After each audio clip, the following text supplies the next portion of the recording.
Sinasabi ko sa inyong mga nakikinig sa akin, mahalin ninyo ang inyong mga kaaway at gawa ng mabuti ang mga napupuot sa inyo.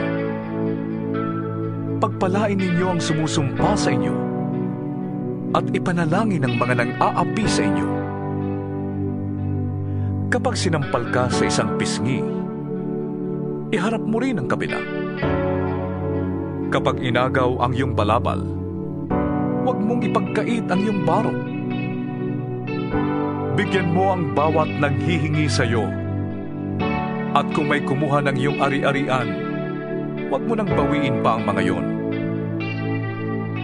Gawin ninyo sa iba ang ibig ninyong gawin nila sa inyo.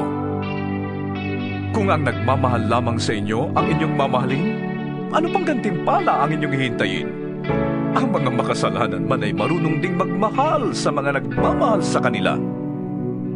Kung ang mga mabuti lamang sa inyo ang inyong gagawa ng mabuti, ano pang gantimpala ang inyong hihintayin? Kahit ang masasamang tao ay gumagawa rin yan. At kung ang makakabayad lamang ang inyong pauutangin, ano pang gantimpala ang iyong hihintayin? Kahit ang masasamang tao ay nagpapautang din sa kapwa nila masama sa pag-asang sila'y babayaran. Mahalin ninyo ang inyong mga kaaway at gumawa kayo ng mabuti. Magpautang kayo nang hindi umaasang kayo'y babayaran. Sa gayon, malaking gantimpala ang tatamuhin ninyo at kayo'y magiging mga anak ng kataas-taasang Diyos, sapagkat siya'y mabuti kahit sa masasama at sa mga hindi marunong tumanaw ng utang na loob. Maging mahabaking kayo na gaya ng inyong ama. Huwag kayong humatol at hindi kayo hahatulan. Huwag kayong magparusa at hindi kayo parurusahan ng Diyos. Patawarin ninyo ang inyong kapwa at kayo patatawarin din ng Diyos. Magbigay kayo at kayo bibigyan ng Diyos.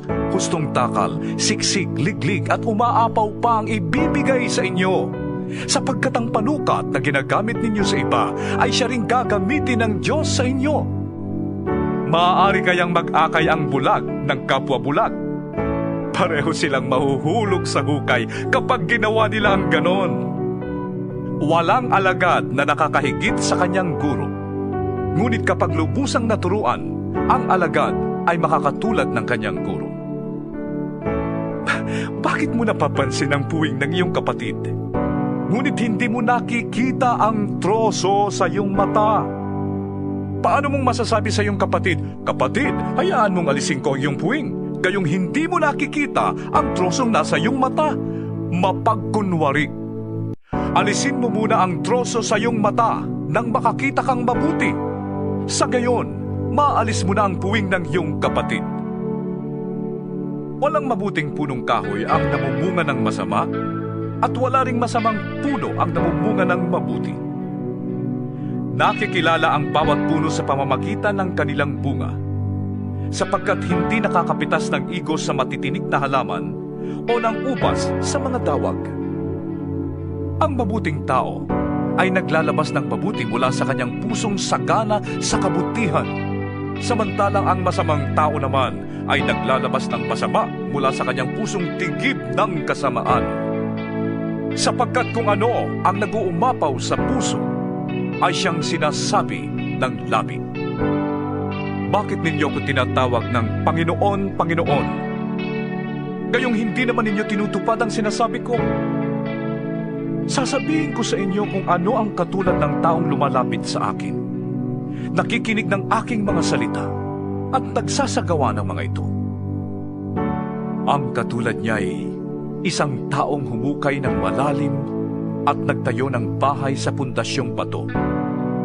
Nang bumaha at bumugso ang tubig sa bahay na yon, hindi na tinag ang bahay na itinayo, sapagkat matibay ang pagkakatayo nito.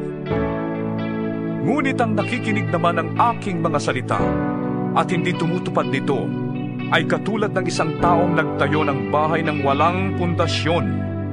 Nang bumaha at bumugso ang tubig sa bahay na yon, ito ay kaagad bumagsak at lubusang nawasak.